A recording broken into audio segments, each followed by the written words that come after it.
వి gold trusted gold buyers. మీరు తాకట్టు పెట్టిన బంగారాన్ని విడిపించి ఈ రోజు ఉన్న మార్కెట్ ధరకు కొనబడును.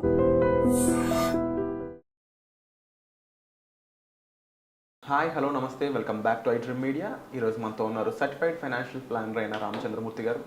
ఇక ముఖ్యంగా ఇండియాలో జరిగిన ఒక సంఘటన పల్గామ్ అటాక్ అనేది చాలా దురదృష్టకరమని చెప్పుకోవాలి. అయితే దీని మీద మోడీ గవర్నమెంట్ ఏ విధమైన చర్యలు తీసుకోబోతుందో చూడాలి. ఇక ఈ అటాక్ అనేది మన ఇండియన్ స్టాక్ మార్కెట్ మీద ఎలాంటి ప్రభావం చూపే ఛాన్స్ ఉందంటారు? ఆల్రెడీ గ్రీన్లో ఉంది మార్కెట్, అయితే మరి దీని ప్రభావం ఉంటుందా లేకపోతే డైల్యూట్ అయిపోతుందా అనే విషయాలు తెలుసుకుందాం. నమస్కారం సార్. నమస్తే అండి. సార్, ఈ సంఘటన జరగడం నిజంగా బాధాకరమనే చెప్పాలి.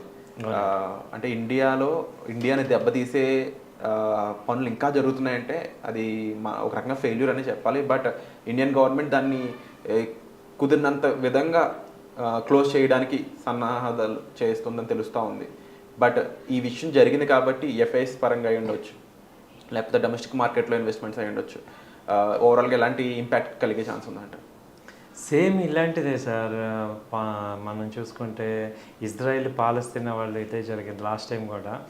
పాలస్తీనీలు ఒక వెకేషన్కి వెళ్ళి ఇజ్రాయెల్ వాళ్ళు వెకేషన్కి వెళ్ళి ఆడుకొని వాళ్ళు ఎంజాయ్ చేస్తుంటే సాయంత్రం పూట ఈ పాలస్తీనాలో హమాస్ తీవ్రవాదులు వచ్చి ఇలా చేస్తున్నారు. సో వీళ్ళు ఏంటంటే ఇలా చేయటం వల్ల పాలస్తీనా ఇప్పుడు ఇజ్రాయెల్ విపరీతంగా రియాక్ట్ అయిపోయి మొత్తం వాళ్ళకి నీడ లేకుండా అయిపోయింది. ఇప్పుడు అదే పరిస్థితి ఇప్పుడు ఇండియా లాంటి పీస్ఫుల్ కంట్రీని డిస్టర్బ్ చేస్తుంటే అది ఏమవుతుందంటే ఓవరాల్గా వాళ్ళకే ఎఫెక్ట్ అయిపోతుంది. అందులో ఇప్పటిదాకా ఏమైందంటే మోడీ గారు వచ్చిన కాడి నుంచి ఇలాంటి ఇన్సిడెంట్లు అసలు జరగలేదు. ముంబై అటాక్స్ తర్వాత మళ్ళీ ఇదే జరగటం మనకి. సో ఈ ఇష్యూని ఏంటంటే వీళ్ళు ఆల్రెడీ చాలా అగ్రెసివ్గా ఉండే బీజేపీ పార్టీ అంటేనే చాలా అగ్రెసివ్. మొన్న చైనా దాన్నే చాలా తిప్పికొట్టాం. ఇలాంటి ఇష్యూని ఇంకా వీళ్ళు చాలా సీరియస్గా తీసుకుంటారనిపిస్తుంది. దీని మీద ఇక మళ్ళీ ఇలాంటి సిచ్యువేషన్ రాకుండా కూడా అంతర్జాతీయ సమాజాన్ని కూడా వీళ్ళు హెచ్చరించగలరు. దీని యొక్క ఎఫెక్ట్ ఉంది. అందులో అమెరికా ఉపాధ్యక్షుడు ఇండియాలో తిరుగుతున్న టైంలో వీళ్ళకు కావాలని చేసింది అనేది ఇక క్లియర్గా అర్థమవుతుంది. సో ఇదేమవుతుందంటే వాళ్ళ ఎండింగ్కే ఇది స్టార్ట్ అయింది. సో ఎప్పటి నుంచో ఇలాంటి పాయింట్కి చూస్తున్నారు. సో దీన్ని ఆసరా చేసుకొని అసలు ఈ యొక్క మిలిటెంట్ గ్రూప్స్ అనేది ఉండదు. మీరు ఇప్పుడు చూస్తుంటే ఏం జరుగుతుంది, అమిత్ షా గారు మొన్న ఓపెన్ స్టేట్మెంట్ ఇచ్చారు. 2025 కల్లా అసలు మొత్తం నక్సలిజం అంతా నిర్మూలిస్తూ ఉన్నారు. దాని తగ్గట్టుగా మీరు చూసుకుంటే ఎంత కూబింగ్ జరుగుతుంది, ఎంత ఆపరేషన్ జరుగుతుంది. ఇవాళ నక్సలైట్లు అనేవాళ్ళు భయపడిపోయే స్టేజ్లో వచ్చేసారు, లొంగిపోతున్నారు, చచ్చిపోతున్నారు. సేమ్ ఇప్పుడు నెక్స్ట్ అదే ట్రీట్మెంట్ ఇక ఉగ్రవాదుల మీద కంపల్సరీ ఇండియా అనేది రివెంజ్ అనేది జరుగుతుంది. ఇంకా వీళ్ళ ఎజెండాలు ఇంకా 4 years ఉంది కాబట్టి మేజర్ అయినాయి.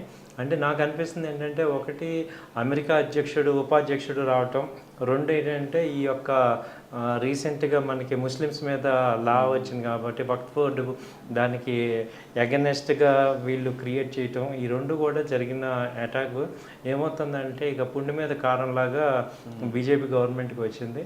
ఇప్పుడు థర్డ్ స్టెప్లో ఏం చేయాలంటే ఇక వీళ్ళందరినీ కూడా నిర్మూలించడం, తుడిచిపెట్టేయటం అనేది జరుగుతుందని అనిపిస్తుంది. అంటే ఒక దేశంలో శాంతి భద్రతలు లోపించాయి అన్నప్పుడు డెఫినెట్లీ ఆ కంట్రీ ఎకనామీ ఫాలో అవడం, అండ్ అలాగే అక్కడ ఇది ముఖ్యంగా టూరిజం సంబంధించిన ఎఫెక్ట్ కూడా కనిపించే ఛాన్స్ ఉంది.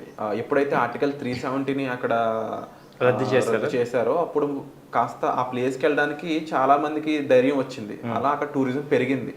అది ఇండియన్ ఎకనామీకి కొంచెం బలోపేతం చేయడానికి సహాయపడింది. ఇప్పుడు ఇదంతా కూడా వెనక్కి వెళ్తున్నట్టు అనిపించడం లేదా? టెంపరీగా అయితే వెళ్ళిపోయింది సార్. 6 గంటల్లో 6,000 మంది టూరిస్టులు బ్యాక్ వచ్చారంటేనే వాళ్ళు ఎంత భయపడిపోయారు అనేది అర్థమవుతుంది. అయితే వీళ్ళు ఎంత భయపెట్టారో అర్థమవుతుంది. బట్ ఇండియా పాయింట్ ఆఫ్ వ్యూలో కౌంటర్ అటాక్ అనేది ఇండియా కంపల్సరీ ఇస్తుంది. ఎందుకంటే అంతకు ముందులాగా ఇండియా చేతులు ముడుచుకొని కూర్చునే పరిస్థితులు లేం కాబట్టి. సో దానికి కావాల్సిన కౌంటర్ ఆల్రెడీ స్టార్ట్ అయింది. మోడీ గారు ఆల్రెడీ 5 agenda రూల్ పెట్టేశారు. ఆ తర్వాత ఇంటర్నేషనల్గా కూడా వీళ్ళ మీద మంచి ప్రెషర్ తీసుకురావటం, అసలు వాళ్ళందరినీ ఎలిమినేట్ చేయటం అయితే స్టార్ట్ అయిపోతాయి. ఈసారి గట్టిగా అనిపిస్తుంది. ఎందుకంటే ఇండియాని ఇక ఎవరు కూడా టచ్ చేయలేని స్టేజ్కి ఇక వెళ్ళే పరిస్థితి వచ్చింది. అసలు ఇండియా యొక్క వెపన్స్ ఎలా ఉన్నాయి, ఆర్మ్ ఎలా ఉన్నాయి అనేది మనకి టెస్ట్ చేయడానికి ఒక అవకాశం దొరికినట్టుగా ఉంది. సో కాబట్టి ఏంటంటే వీళ్ళు చాలా సీరియస్గానే ఉంటుంది రియాక్షన్. ఇండియా తీసుకునే యాక్షన్ అనేది కూడా మన స్టాక్ మార్కెట్ని కొంచెం బలోపేతం చేసే ఛాన్స్ ఉందంటారు. ఎందుకంటే మనం అంత స్ట్రాంగ్ ఉన్నామని తెలిసినప్పుడు బయట ఎఫ్ఐఎస్ అయి ఉండొచ్చు, ఫారిన్ ఇన్వెస్ట్మెంట్స్, అలాగే ఇంపోర్ట్స్ కూడా కాస్త ధైర్యం పెరిగే ఛాన్స్ ఉందంటారు. అంటే ఏంటంటే సార్, ఇప్పుడు ఈ ఇష్యూని రిలేటెడ్గా స్టాక్ మార్కెట్గా మాట్లాడటం ఒక రకంగా కరెక్ట్ కాదు, కానీ దీన్ని ఏమంటానంటే నేను, ఇది ఒక భద్రతకు సంబంధించిన ఇష్యూ. అందరం కూడా ఒక స్టాక్ మార్కెట్లో ఉన్నవాళ్ళు కానీ లేని వాళ్ళు కానీ ఫీల్ అయిన ఇష్యూ ఇది. అయితే ఏంటంటే stock market effect 1 day 2 day impact అవుతుంది, మళ్ళీ డిస్కౌంట్ అయిపోద్ది. ఎందుకంటే ఇదేం అంత తీవ్రమైన ఎఫెక్ట్ ఇండియాకి జరగలేదు. ఒక 26 మెంబర్స్ చనిపోయారు. సో వాళ్ళు ఏదో చేద్దామని అనుకున్న దాన్ని అవ్వలేదు అన్నమాట.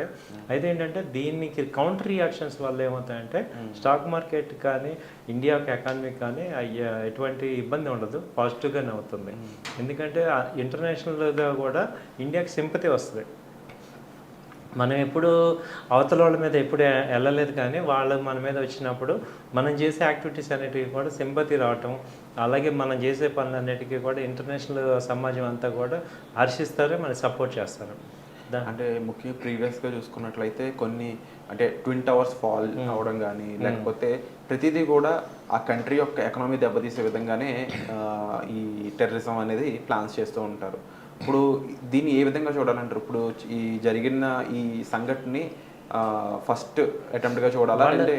వాళ్ళు అలాగే చూశారు సార్, టూరిజం ఎఫెక్ట్ అవ్వాలి, అలాగే ఒక అధ్యక్షుడు అమెరికా ఉపాధ్యక్షుడు వస్తున్న టైంలో జరుగుతుందంటే దీనికి ఏమవుతుందంటే వరల్డ్ మొత్తం అయ్యి చూస్తారు. కాబట్టి వాళ్ళ దృష్టిలో ఇండియాకి సెక్యూరిటీ లేదు అనేది చూపిద్దామని వాళ్ళు ప్లాన్ చేశారు. అదైతే జరిగింది. సో ఇప్పుడు దాన్ని ఆ డ్యామేజ్ అయితే చేయగలిగారు గట్టిగానే. ఎందుకంటే 6,000 మంది ఒకసారి వెళ్ళిపోయారంటే వాళ్ళు ఎంత భయపడుతున్నారు అనేది అర్థమవుతుంది. అలాగే మనం సెక్యూరిటీ ఇవ్వటంలో కూడా విఫలం అయిపోయాం, ఆ కాన్ఫిడెన్స్ ఇవ్వలేకపోయాం.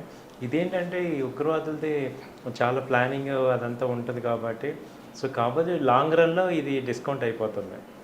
కాబట్టి రోజు వాళ్ళు చేయలేరు, ఎప్పుడూ అన్ఎక్స్పెక్టెడ్గా చేస్తున్నారు, కానీ రోజు చేయలేరు. ఇంకా దాని మీద దర్యాప్తు చేస్తే క్లియర్గా మనకి ఇంకా విషయాలు తెలుస్తాయి. సో వేసి చూడాలి నెక్స్ట్ ఏం జరుగుతుంది అనేది. అండ్ బట్ మన స్టాక్ మార్కెట్కి అయితే ఎటువంటి ఇబ్బంది లేదు, అండ్ గ్రీన్లో కూడా రన్ అవుతుంది. సో మార్కెట్ని బలోపేతం చేసిన విషయాలు ఏంటి, ఇప్పుడు మార్కెట్లో ఇన్వెస్ట్ చేయడం ఎలా చేయాలి, ఎంతవరకు చేయాలి, ఈ విషయాన్ని కూడా వచ్చే ఎపిసోడ్లో క్లియర్గా తెలుసుకుందాం. సో రామచంద్రమూర్తి గారు ఇచ్చే నెక్స్ట్ ఎపిసోడ్ కోసం వెయిట్ చేయండి. అండ్ ఈ ఛానల్లో ఎపిసోడ్ ఉంటుంది. ఇక మీకు ఎటువంటి సలహాలు సూచనలు కావాల్సినా సరే, ముఖ్యంగా ట్రేడింగ్కి సంబంధించి అవి ఉండొచ్చు. ఆల్రెడీ గనుగపాటి ట్రేడింగ్ పేరు మీద సార్ కొంతమందికి ట్రైనింగ్ ఇవ్వడం జరుగుతుంది. అలాగే మీ దగ్గర ఫండింగ్ ఉంటే ట్రేడ్ చేయడం కూడా పాసిబిలిటీస్ ఉన్నాయి. వీటికి సంబంధించిన పూర్తి వివరాల కోసం మీరు డిస్ప్లే అవుతున్న నెంబర్స్ కాల్ చేసి రామచంద్రమూర్తి గారిని సంప్రదించవచ్చు. వచ్చే ఎపిసోడ్లో మళ్ళీ కలుద్దామండి. Thank you so much. Thank you అండి. నమస్తే.